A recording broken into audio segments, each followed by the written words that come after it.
is that the living water comes out of you. And so that was that one thing. Well, no matter what comes against you, God can take that hurt, turn it around, and be a blessing and make you stronger, or make you draw closer to him and teach you more about not just yourself, but him. So we talked about that one. And this next one we did for a couple weeks, the sports one. You guys remember that title? Anybody remember? Which one? Starts with a G? Yeah, there you go. You put it on. All right. Never mind. Leo. Okay. He gave it away. Get in the game. Remember that one? We did that one for a couple weeks. And that was a big encouragement. Look at the progression. God needs to be our anchor. We need to be restored and renewed to him. No matter what garbage or what comes against us, God is with us and he helps heal us. And so we then are called to respond. And how are we called to respond with all those other people that are with broken hearts? How can we handle and deal with them? So that was a big encouragement that, didn't we do like a week where you had to do something out of your comfort zone, right? Whether it was, I think we went to a siege that week and we went to go pray at an abortion clinic. We never do anything, we haven't done one in a while, but we're going to do one soon.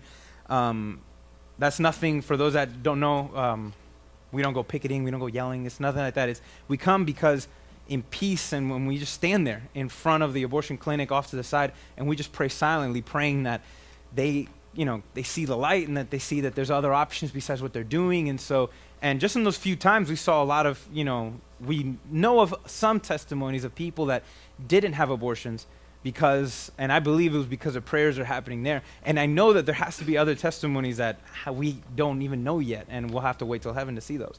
And so it was very interesting that too.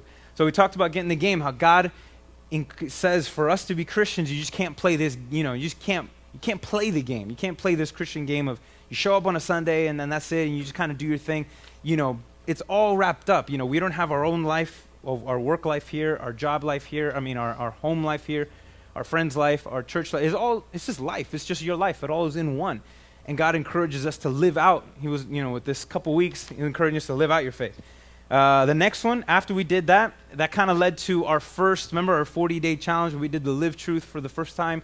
We were talking about that a little bit. And this was that big thing that we pretty much had focused on for four or 5 weeks. Remember? Microwave versus marinade, right? And we talked about when it came to worship, how we can't have this mentality. We can't have this quick, I need this now, I need this miracle now, or I need this answer now, or I want to be different now. Have this quick mentality when it comes to God and what he does with us. It needed to be like marinating meat. It's slow and it's time. And when you give yourself to God, he slowly begins. Now he does do these quick changes in people. He does do that, but you can't ignore the blessing and the amazing thing that happens when there's a slow, soaking of who God is. And when you read the Bible, it's not just I read my 5 verses and then you just leave, It's just you think about it, you kind of meditate on it, you let that verses kind of marinate, in your head, in your heart, and you're just kind of doing that.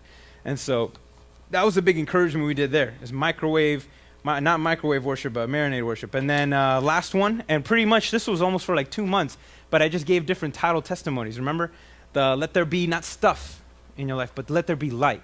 It was a call to really get rid of things that give and do nothing in us and that don't produce any fruit, but instead of replacing it with God's truth and God's light and helping us to be a light to others, And so really this, in a way, we didn't really have an official direction, for the year, but I really believe that this was, if you look at all the different messages, this was the theme for this year that God had given us. You can sum 2010 up probably with this phrase: let there be light, calling us, dealing with us. Let there be light in our lives, with whether it be even last week when we were talking about 1776 and how in tough times we know that if we have faith, if we have God, and we know that God is near, that's what Christmas is all about, is that he came down to earth to be close to us.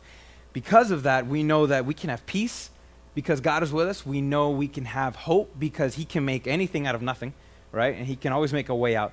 And we should have joy because of the fact that we have a God, the God that who he is, living in us. And that's all it was about. It was this call to not just let your relationship with God just be something, but let it be your everything. Let there be light in your life.